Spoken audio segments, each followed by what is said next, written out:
Everyone, WPTV anchor Chris Gilmore here. Just wanted to take some time to sit down with everyone here on our streaming platforms, take your questions, comments, but also just unpack a lot of the information that we've been getting out of Surfside. This is just a little sleepy town north of Miami where unfortunately, last Thursday, we've been covering since then the collapse of a condominium building, and it's taken over the national headlines since then. Here we are on day 6 of search and rescue, and a lot of information, a lot of eyes watching what's going on out there. Just a very sad situation. A tragedy is the exact word to put on this situation.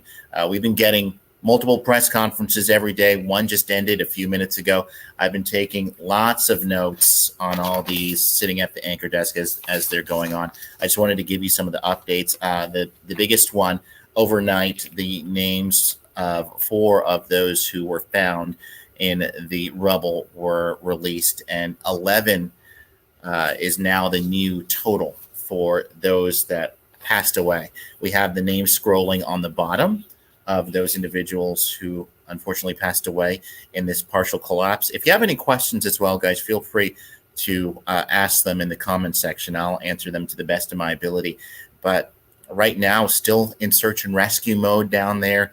12 stories, the building built in 1981, a lot to process. There's a 40-foot trench now going on there.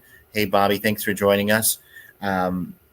And they've been dealing with a lot of the elements out there as well. You noticed if you watched the press conference most recently that there's intermittent rain and lightning. The lightning causes them to pause operations briefly. If things move on that huge debris pile just a millimeter, they have to pause, reassess, make sure that nothing or any potential survivors below are affected, because that can cause a huge shift. Jerion also, Jeroen mentioned salt water there. That's also a big deal there. Corrosion becomes a factor. A lot of twisting metal. Still, the rescue crews have been doing an amazing job and moved 3 million pounds of concrete so far. We have an image up there for you just to see what that pancake stack is, the way they described it, of 12 stories worth of rubble and debris. Jennifer, I see your question. As of the update today, nobody else found. Last night, that number was at 11, and we are still sitting at that number. But if you listen to the press conference, listen to the officials there, still a lot of hope. Right now, there's 150 unaccounted for people right now. The reunification center, not too far away. I know that. And another big announcement coming out of today's press conference is that on Thursday, President Biden will be visiting the site.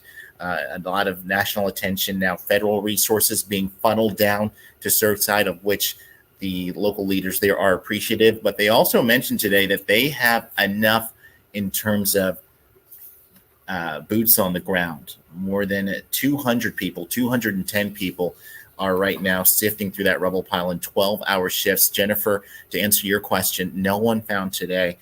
Right now, city officials are praying, hoping, and hoping for a lot of luck that there's somebody there that is still in need of their help alive that they can rescue. The Surfside mayor, we've heard from him a lot, Charles Burkett, has been offering a lot of hope to the families that are still anxiously waiting for any kind of word from their loved ones. He brought up a story during today's press conference of a factory in Bangladesh where somebody was found alive in the debris after 17 days after a factory collapse in Bangladesh. So here we are on day 6. So there's still a chance there.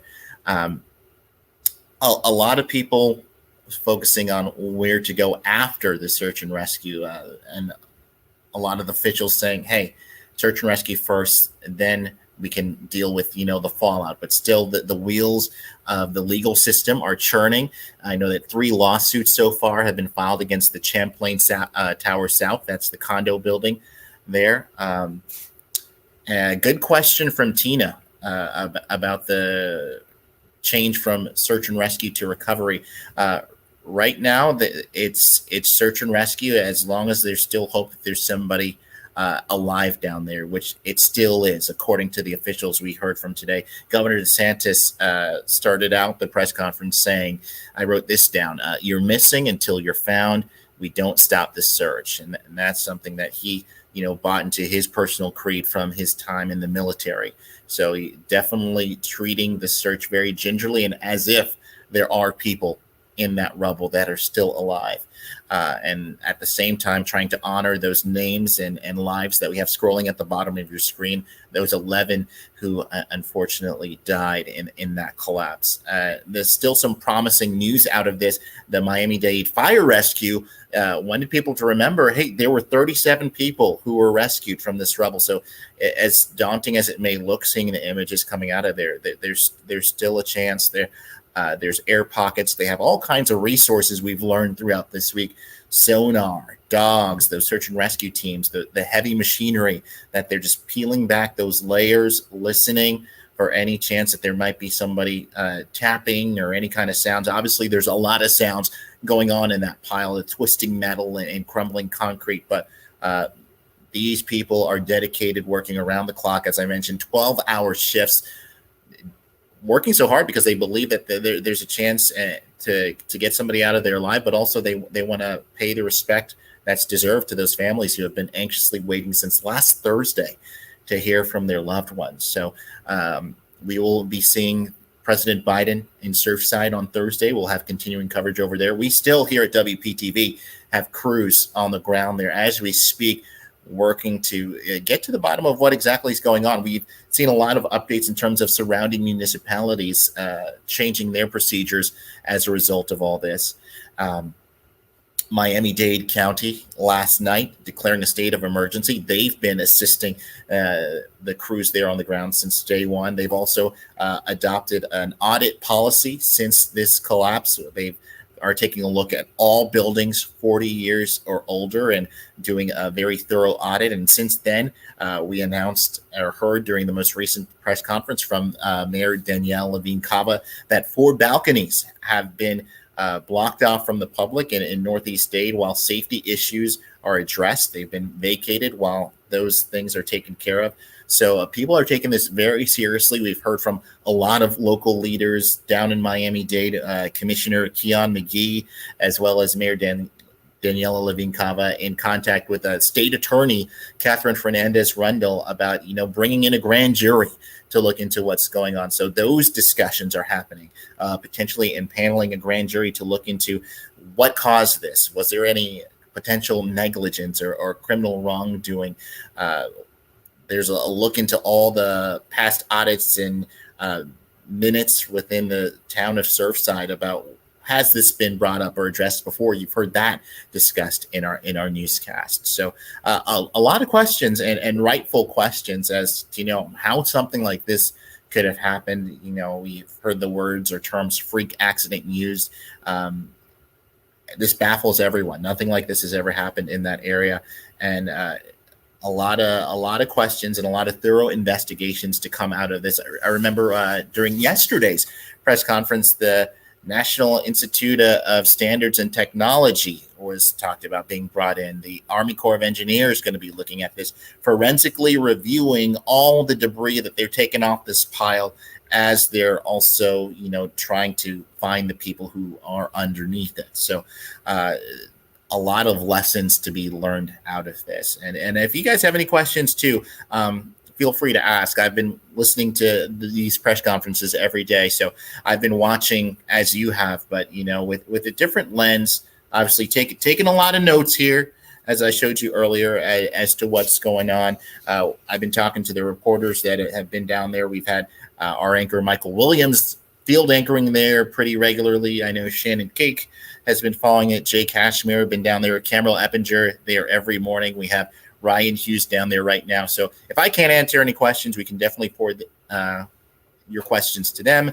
I also want to encourage you to utilize WPTV.com, WFLX.com as a resource. We are constantly churning out stories and different investigative angles as we try and get to the bottom of this, showing you different angles of what's going on from the air, as you see there in the video. Those rescue crews working around the clock, a lot of bucket brigades where they can't pick by hand, bringing in heavy machinery. And we saw the different conditions too that they're dealing with. We talked about the rain earlier. One thing that I didn't discuss in this live feed so far is the fire that was burning, last week, and potentially imperiling the bodies beneath there. They had to also deal with that. So a very tough situation there to deal with. We talked about a trench that was dug near that pile to more easily access the floors underneath and the potential people that might be underneath there. It's 40 feet deep, I believe, and 124 foot long. So nothing to underestimate for sure. We have a comment from Tina. So very sad. Bless the fire police, EMTs, paramedics, search and rescue teams, the canines, praying for all the families. Same. Ditto, Tina. These crews are not only from all across the state. I know that we had a firefighter from Palm Beach County go down and help out and assist with the crews, but they brought in an international crew of help. We have crews there from Israel and Mexico. Search dog brought in from Mexico as well to, sniff out any signs of life that might be there. And it's definitely still a tense situation. Jacqueline asking, do you know why they're working from the bottom up through the garage? If you've seen the footage from the Miami-Dade Fire Rescue page, they've been pretty good about posting what they're dealing with on the ground there on their social media. The garage was what looked like the most intact part of the structure. If you were to look at the structure as it were whole, it has a kind of covered garage underneath it. So the garage is underneath the rest of the building. That was the most intact part, and they were able to most easily get to anyone that was there first. So they were just dealing with the most intact part of the rubble at that point. I think from what I saw, that might be there. Again, I'm no expert in search and rescue, but that's just what it looked like from what I gathered. Deal with what you can get to most safely first, and then as you see there, they're peeling back the layers and looking for any possible voids, air pockets that people might be able to survive in. Still looking at the Karen's comments coming in. Again, the latest update as we wait for any kind of developments is that 11 people so far have been confirmed dead. Their identities have been revealed now that their next of kin have been notified. The Family Reunification Center, not too far from where this site is. Lots of people tensely waiting for any kind of news or update. You saw the memorial that's not too far from the building. Lots of pictures, toys that were found within the rubble placed by first responders there. The good news is just the outpouring of support that has come from the international community. FEMA is on the ground. We have the president coming on Thursday to console those who are waiting for any kind of news, to show support for the first responders there. 22 organizations, according to the state director of emergency management, are offering any kind of relief. That includes grief counseling, temporary housing from places like the Red Cross, lots of resources that people need once they find themselves suddenly without a roof over their heads. And we talked about earlier this week that the Champlain Tower South has a sister building not too far away from where this partial collapse was. And a lot of people voluntarily evacuating while emergency audit is done of that building. They were built around the same time. This building, 1981, 40 years old in the big scheme of things, not very terribly old in comparison to other structures we see around the world. But a lot of factors going into this. No exact cause yet. Right now, the priority is search and rescue mode. So just really a lot of prayers and thoughts going out to the families affected in the midst of this tragedy. Charities also stepping up to help out those families who are displaced, those families who are finding themselves suddenly with their world turned upside down as the center of their family units are lost. That's in the case of those 11 across your screen. But as I mentioned, there's still some hope down there in Surfside. And the good thing about these tragedies is you see the strength and the unity of our South Florida community, of our state, of our country. So much support coming and sympathy to those who are affected by this. And this could have happened to anybody.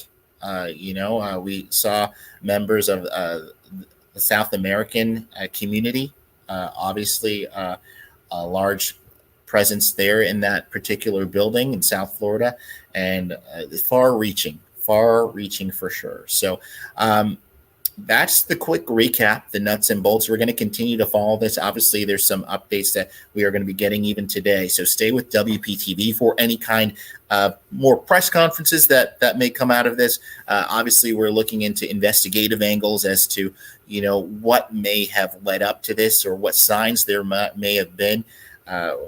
A lot of questions. We do know that there was a roof work being done on this building while this was going on, or while this happened. 1:30 in the morning, partial collapse of this condominium building. It was in the process of going through its 40-year recertification process, where a lot of checks are supposed to be done on this building structurally, and to make sure that it's fit for safe inhabitants by the people who were there. But in the immediate fallout from this collapse, we saw 55 units destroyed, and a lot of other people displaced, and 150 people right now missing. So our thoughts are definitely with them. We'll send your thoughts and prayers, I see in the comment section as well, down to Surfside, because they could surely use it right now. I'll just do one more quick recap while I wait for any more comments to come through, and then encourage you guys to stay with the newscast as we keep you guys up to date. Obviously, our digital team working hard, going to send you any push alerts that come before. You can even tune into the news. So I encourage you to utilize those as well. But the quick update, the names of the confirmed dead, now that their next of kin have been notified across your screen.